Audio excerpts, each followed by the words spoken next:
What is going on, Bucs fans? Welcome to another edition of the Pirate Parlay podcast here on the Sick Podcast Network. It's game week. It's game day, as a matter of fact, and we're jumping into the matchup here between the Buccaneers versus the Tennessee Titans. What time is it? Where to watch? Who to watch? What to watch? We'll break it down, all of that and more on this episode of the Pirate Parlay podcast, and we'll do that right after the break. Turn up your volume. Because you're about to listen to The Sick Podcast. Pirate Parlay. Battle intercepted, picked off in the end zone. Bucs are going to beat the Chiefs. We're the champions of the world. The sickest Tampa Bay Buccaneers podcast. It's gonna be sick.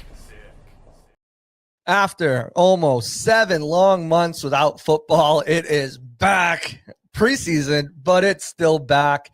Kicked off the Hall of Fame game, Thursday night football, Friday night football, and now we're at Saturday night football here with the Buccaneers versus the Titans to open up the preseason.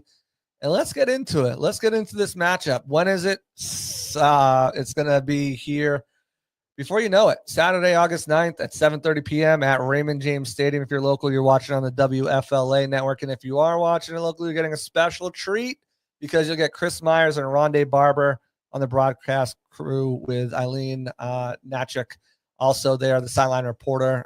Super excited for her. It's going to be her first time down there running the sideline. And obviously, Myers and Barber are two of the best, especially when they're down here. Expect to have multiple people join the set. Usually, Jason Light will pop down there. A couple of the players who aren't playing will be down there. So we'll see. We'll see what surprises they have in store for us there. And like I said, some of the players who aren't going to be playing might be on there, as usually they do. So let's start there, because that's the biggest question, right? Who's playing? Especially if you're going and buying tickets and you're bringing your kids and your family, because it's a preseason game and it's typically cheaper.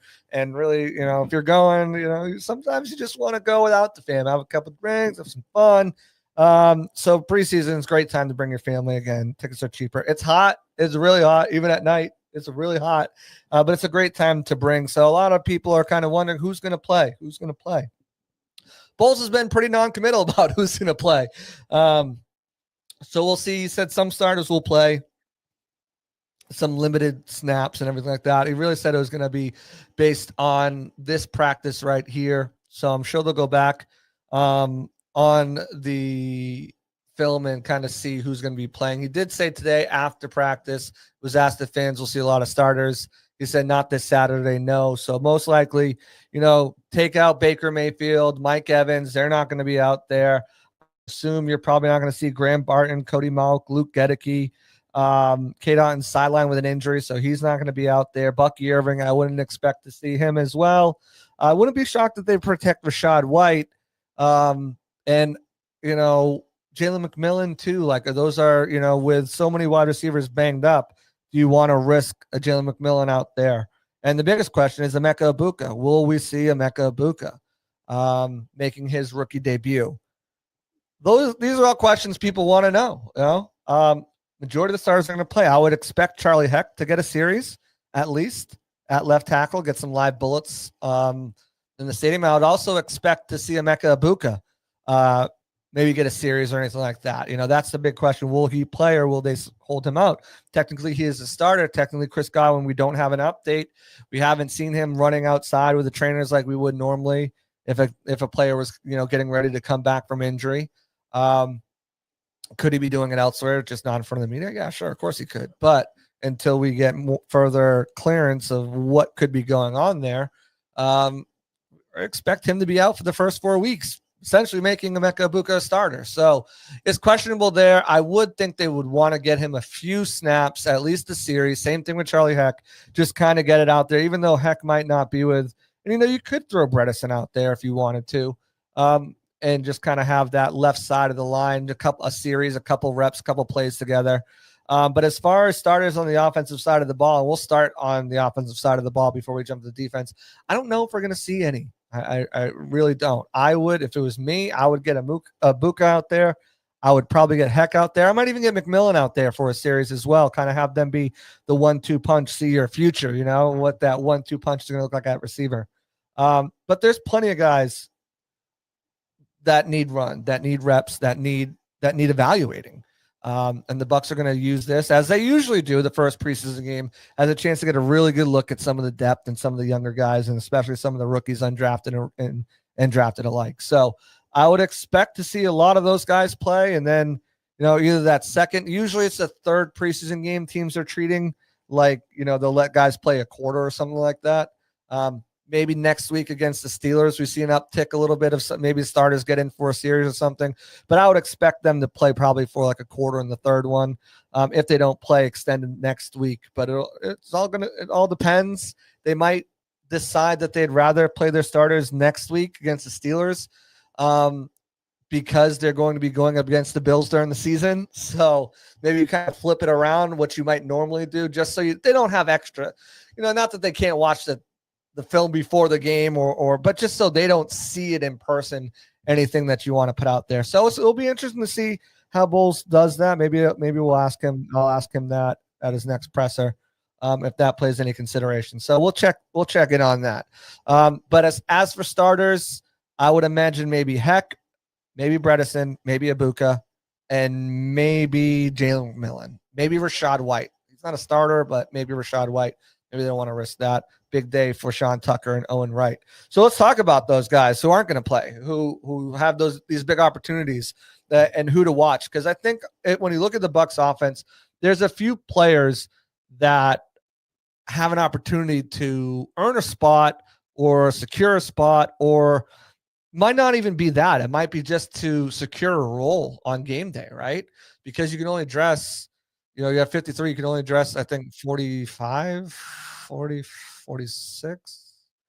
I should know this, right? You can only dress 45. So, unless it's like a weird rule with an offensive lineman or an extra quarterback, if you're keeping whatever, but generally it's 45. So, that's 7-8 players who are inactive each week. And if you're not injured, if you don't have any injuries, you're cutting guys who are healthy scratches. So a guy who was like that last year until later in the season, once Cade Otton went down, who coincidentally enough, Cade Otton is down now, who I'm excited to see, and I think is a player to watch this weekend, because I think he'll get a lot of run, especially with only 3 tight ends on the roster, is Devin Culp. I'm really excited to see him. He's had a tremendous camp. His chemistry with Baker is on point. His chemistry with Trask is on point when Trask's delivering good balls. I think he's going to be able to, if he continues to show out like he has in camp and performs in preseason, I really think there's a role for him on game day where you can use him as a mismatch kind of play, and you can move him all over the field, and it will really help free things open for everybody else too. Like, the Bucs are going to be so deep when Godwin comes back, and if everyone stays healthy, like, you can roll 4 wide receivers out there and Devin Culp, and then like how he's going to beat a linebacker. So you have to put a safety on him. But if you put a safety on him, now you're either single covering Mike, or you don't have safety help over the top because you've got a safety on Culp and you've got a safety on Mike. And now you've got one-on-one matchups, even if it's not 4 wides, even if it's 3 wides in a Bucky. Like, now, like, what do you do?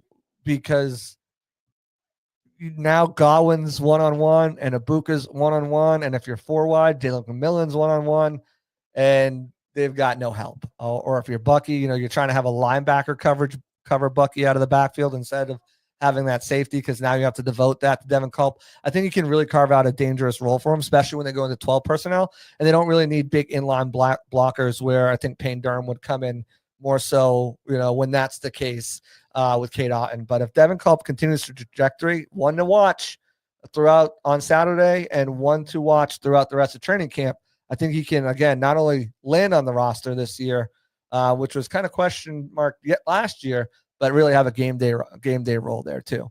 A couple offensive linemen I'm really interested, and I think like a majority of this list that I'm interested in to see is offensive linemen, just because there's so many question marks there.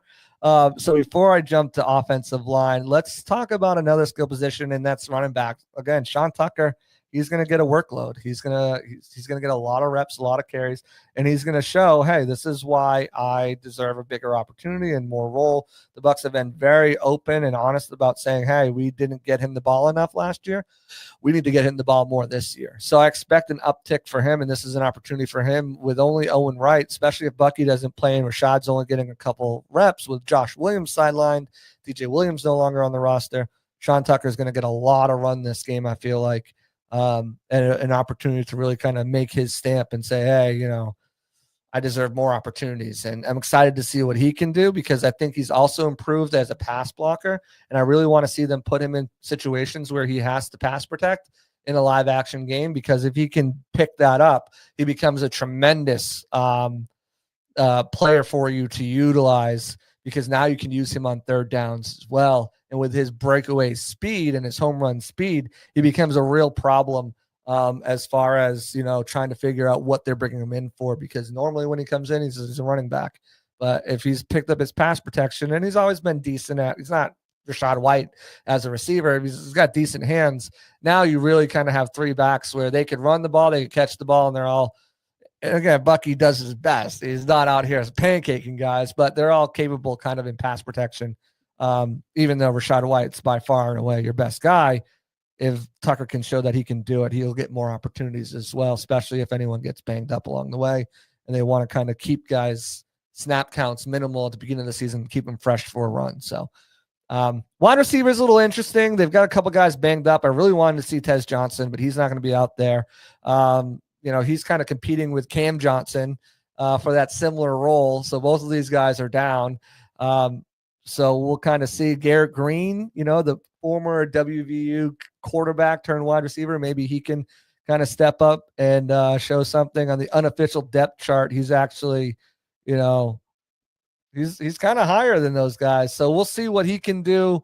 But yeah, no Trey Palmer, no Tez Johnson, no Cam Johnson. All three of those guys will be out. Very quiet camp for Raheem Jarrett. Hasn't really done much, shown much. I think he's quickly losing the battle for maybe even a practice squad spot. But he's someone, if he can go out there and under the lights and make some opportunities for himself, he's going to put himself in a better position to make the practice squad. And then Sterling Shepard should get some run. He's looked really good in the slot. His chemistry with Baker's on point, and his chemistry with Trask is pretty good too. So I think Sterling Shepard right now is the leader in the clubhouse for wide receiver 5.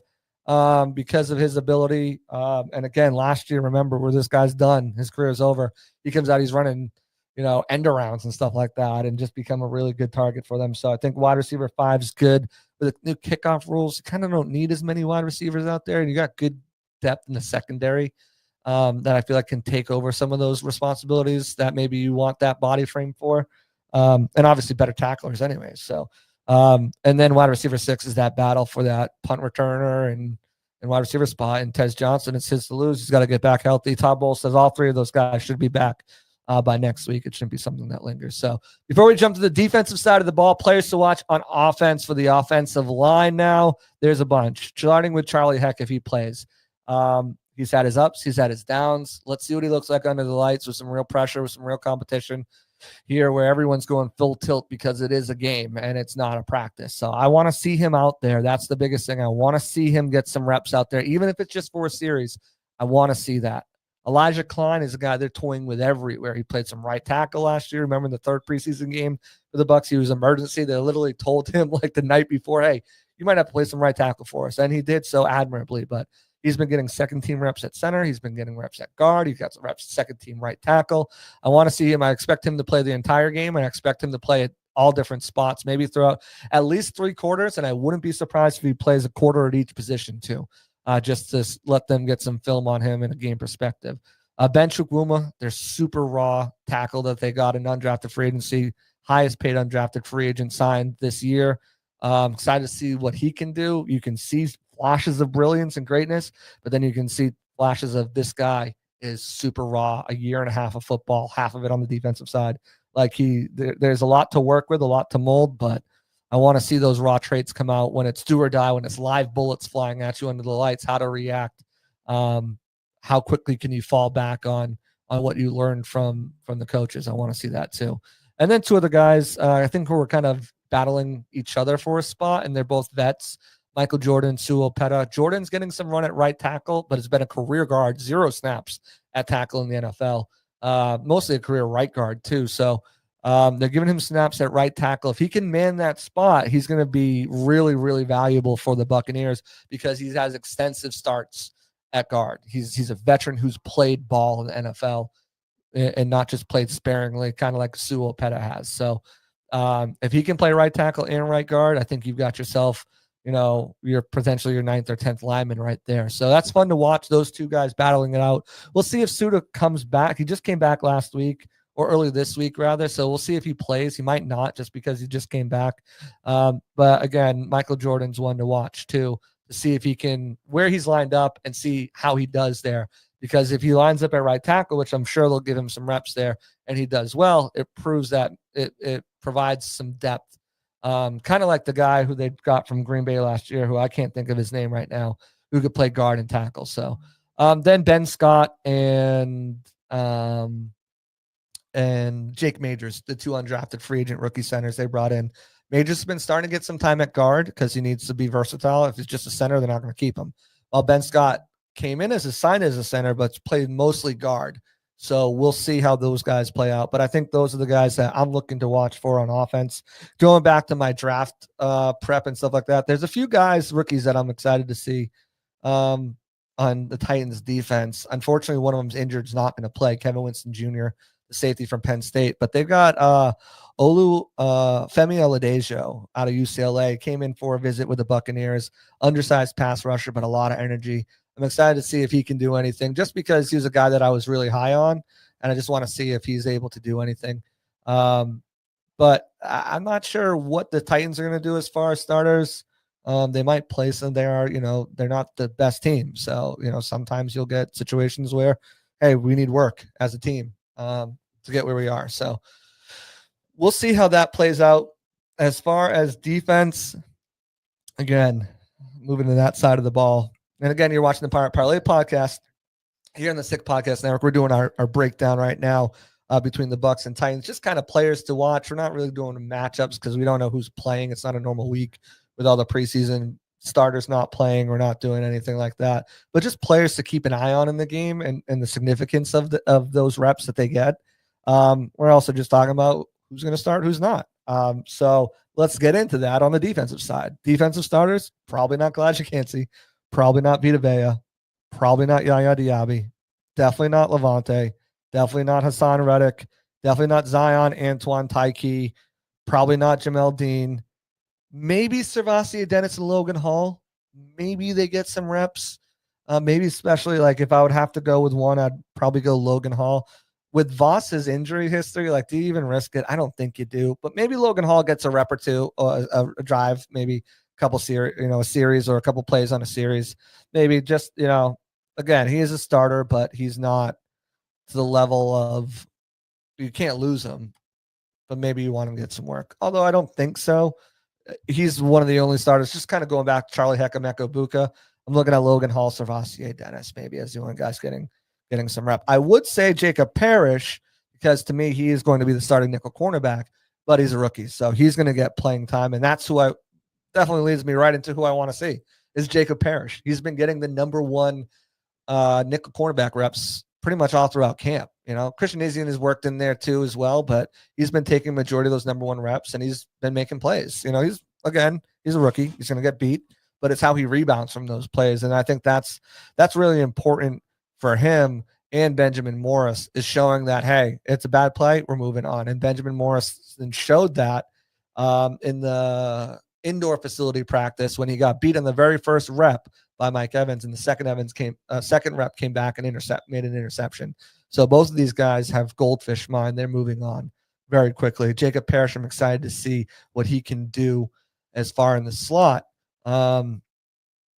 because I think with his versatility there, you can do so much if he can man that spot, because he can play a little bit outside. And then you've got these other Tyke Smith and Antoine Winfield, and you can move these guys around in certain ways and certain looks that it just gives Todd Bowles so much flexibility on the back end to throw exotic looks in the front end and just bring it all together. So Jacob Parrish is definitely someone I'm looking forward to see. Benjamin Morrison would have been tweaked his hammy yesterday or Tuesday rather. So he will not be playing, likely won't be playing in Saturday's contest. So it's disappointing to not be able to see him. And obviously, David Walker torn ACL, so we're not going to see him. But as far as other rookies, we're going to get to see Elijah Roberts, who I'm excited about him as well, just because of the way he's been used. I mean, you look what he did. I think it was like 161 pressures, led the NCAA the last 2 years. But because he's got the ability to line up kind of up and down the line, like you can line him up wide 9 as an edge rusher type position, but you can also line him up like in 4-eye and 3 tech and 5 tech, and he's not going to be a nose for you, but you can line him up in certain different positions and packages that can highlight his attributes while also making everybody else stronger on the field. And I think that's something that I'm excited to see with this rotation, is essentially taking that Will Golston position and like, what can he's going to get extended playing time now, but show me something that I can say, okay, that will translate in 10 to 12 plays a game, right? Like, show me something, show me some pass rush ability, show me, okay, now I'm excited. All right, now, okay, Rodgers has got to have 10 to 12 plays a game. He can bring the pressure from XYZ spot. That's what I'm looking for him. Show me something. Because he's shown some things in practice, but he's been one of the quieter rookies out there, especially drafted rookies. We're not talking about him as much as everybody else. And that includes like guys like Tez Johnson, who's hurt. But I mean, of course, Johnson's personality brings out a little bit more, but show me something, Elijah. And I think he will. He had a good practice today. So I'm looking for Elijah Roberts to really kind of show me what he can do. I might have called him Rodgers instead of Roberts. I'm not sure. But it's Roberts all over the place. Busy day today. Another battle that I'm looking for, and it kind of just jumped out at me over the last couple of days while we're talking about the defensive line, is that battle for the potential 6th spot.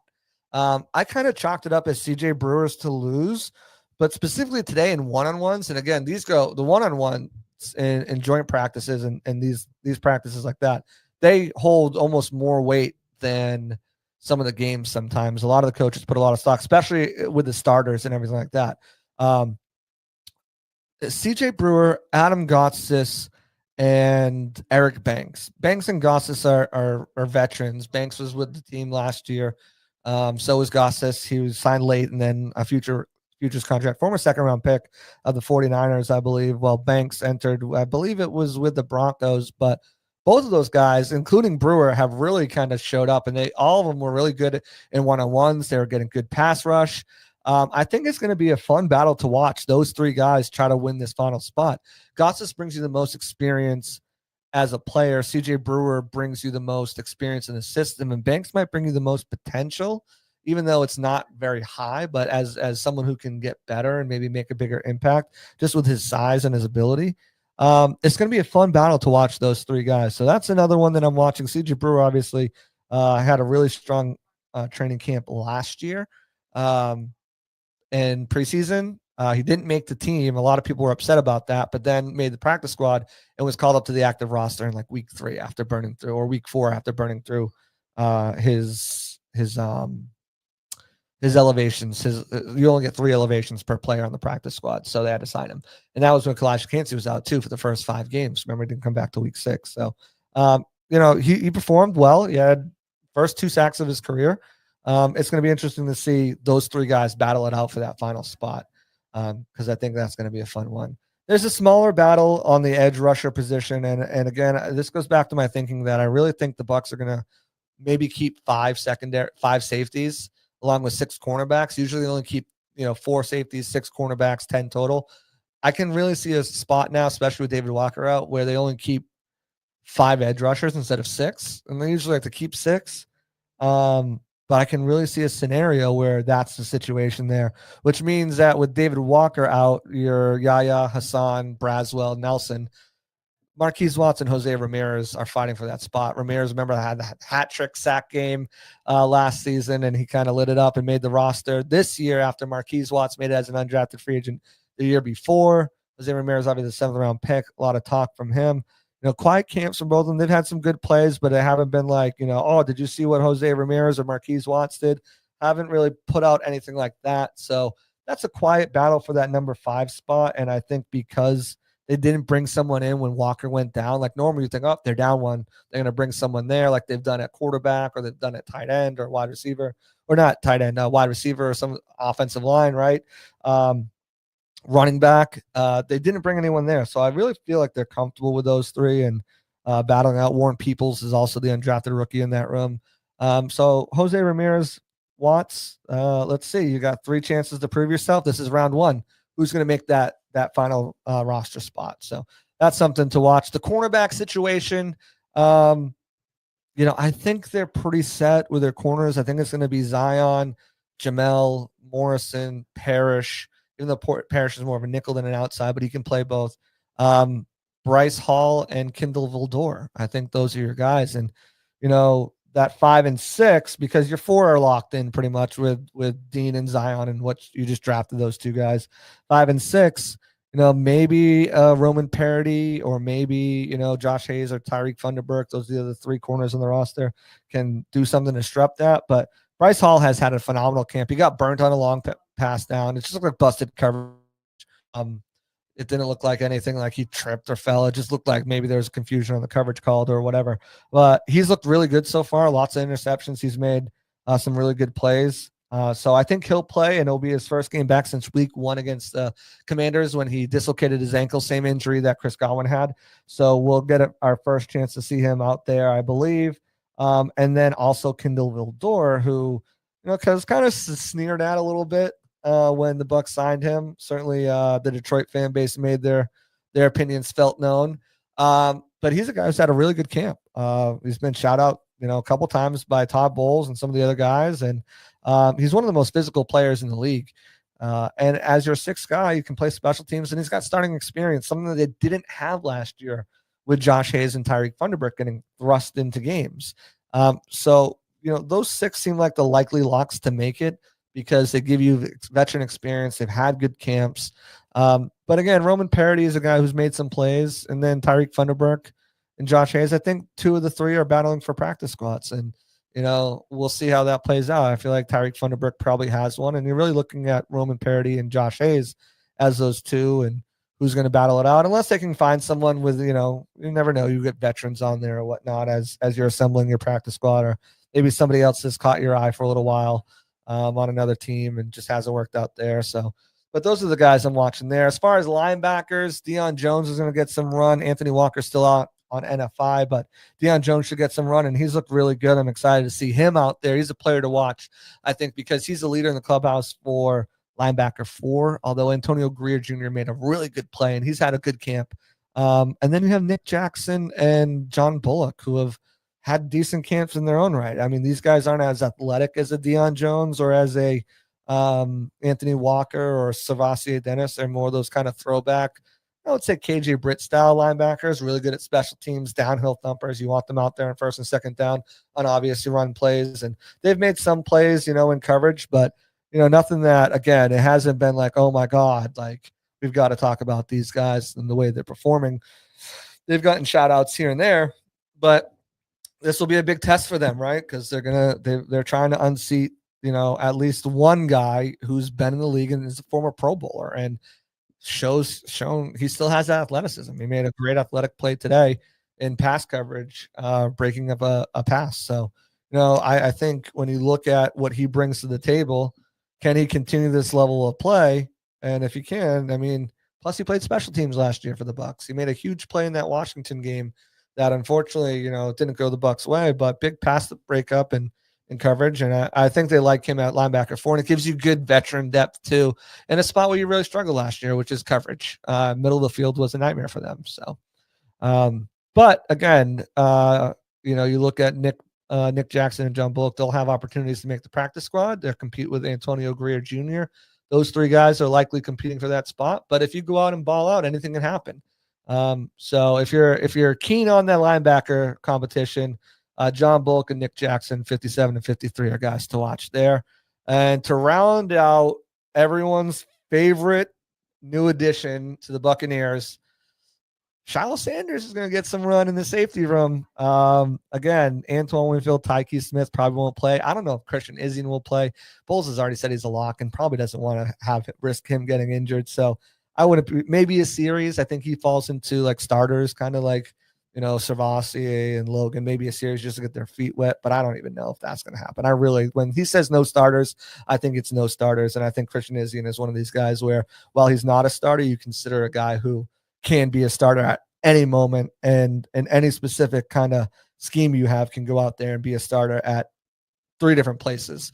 And in a pinch, outside cornerback, like he had to do last year. But Kayvon Merriweather, J.J. Roberts, Rashad Wisdom, Shiloh Sanders. Again, I've been screaming J.J. Roberts off the mountaintop. He had a really good day at joint practices, came down with an interception, had a nice pass breakup that elicited a thrown punch by Alec Alomanor. I don't know. But he's been good, and he's been cross-trained at safety and nickel, both safety and nickel. So he gives you that versatility to play all 3, and that gives you 3 guys there in Antoine, Tyke, Christian Izien, and J.J. Roberts, who can both play corner and safety. So that cross-training is huge for him, and it allows you to, when you have any of those guys out on the field, be really versatile. Shiloh is more of a strict safety. Same thing with Rashad Wisdom and Kayvon Merriweather, and they've both been learning both roles too. So those guys are going to get run. So you're looking at 4 guys getting some good run tomorrow night with the starters all out, with Merriweather, Roberts, Wisdom, and Sanders. A lot of people are going to be watching Sanders. Again, I tell you guys this every year. Watch special teams, right? Watch who's out in the first team gunner, when they first kick the ball off, when they first punt the ball, when they first kick off. Who are the guys out there? Because those are the guys right now ahead. And if they're these bubble guys we're talking about, who may or may not, special teams is going to be big for them. Roberts, Shiloh Sanders, are they out there on the first kickoff, or are they out there on the last kickoff? That's going to tell you where they're slotted on special teams, where their reps are coming on special teams, and that's going to tell you who's got the leg up. So always watch that. But again, I am very excited. J.J. Roberts, circle it, star it. I want to see what this guy can do in the nickel cornerback spot and see if he plays a little safety. Remember, in college, he also played outside cornerback too. So in a pinch, he's got that versatility too. I really think he's becoming slowly more of a lock to make this roster with his versatility and with the gameplay he's shown, even if it means they only keep 4 and they keep Kayvon Merriweather over him. Shiloh Sanders is going to ball it on special teams and really make his mark if he's going to make this roster on the 53. I do think he'll probably make the practice squad if there's no opportunities for him elsewhere out there on a starting roster. But I just don't feel like he's done enough. He's made some good pass breakups, made another one today on one of their tight ends over there, Martin Robinson or whatever his name was. I don't know. He had like 3 first names. What was his name? It was the tight end for the David Martin Robinson. Nice pass breakup, diving pass breakup in one-on-ones with safeties versus tight ends. And to be honest, like, everyone else was struggling, and he had some good pass reps there. Tyke made a good play. J.J. Roberts made a good play as well, but other guys were struggling, and he made a really nice play. So we'll see what Shiloh can do. Guys on offense, obviously Cam Ward, if he plays, not sure if he will, but definitely want to see him. A couple of the guys that I liked coming out of the draft, Alec Alomanor is one of my best fits. Gunnar Helm, another one of my best fits. Jackson Slater on the line, another one of my best fits. Jackson Slater is one of those small school Jason Light guys, Sacramento State. Everyone was like, oh, Jason Light, saw small school guard if they need one. And then Xavier Restrepo, who went undrafted but was Cam Ward's teammate at Miami. If they play, kind of interested in him. He ran 40 time was awful for him. But we'll see how he does if he plays out there. And see how he, if he can turn things into undrafted into someone who is potentially draftable wide receiver into a shot at the roster. So a couple guys I want to look at over there that you guys probably heard me mention on this podcast a lot through the draft process. So those are the guys over there, in addition to Femi Oladejo, and obviously Kevin Winston Jr. is not hurt. But that's it. Like, those are the guys to watch. Those are the key battles to watch. Watch special teams. Again, starters not likely to come out. If you do see a starter, maybe Charlie Heck, Emeka Buka, Jalen McMillan. I would definitely, if it was me, get Charlie Heck out there for a series, and I'd want to see Emeka Buka out there under the lights too for a series. Maybe sit Jalen McMillan. On defense, again, I don't need to see the starters on defense. I think from what I've seen in training camp, I know, and joint practice yesterday, I know I've got a good defense. I don't need to get them out there and get them hurt. Again, maybe Logan Hall, maybe Jacob Parrish, Christian Izzian, maybe Savassier Dennis, just because Dennis hasn't played in over a year in a game setting. Maybe you get him, a couple plays just to kind of get his toes wet. Other than that, don't expect to see starters.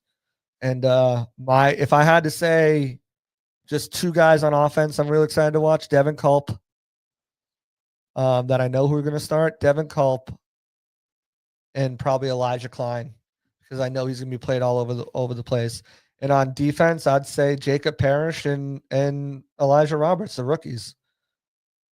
Actually, JJ Roberts over Elijah Roberts and Jacob Parrish. I want to see those two guys go out. So there's your little preview for Buccaneers Titans. Again, it's on this Saturday at August 9th at 7:30. Kicks off at Raymond James Stadium.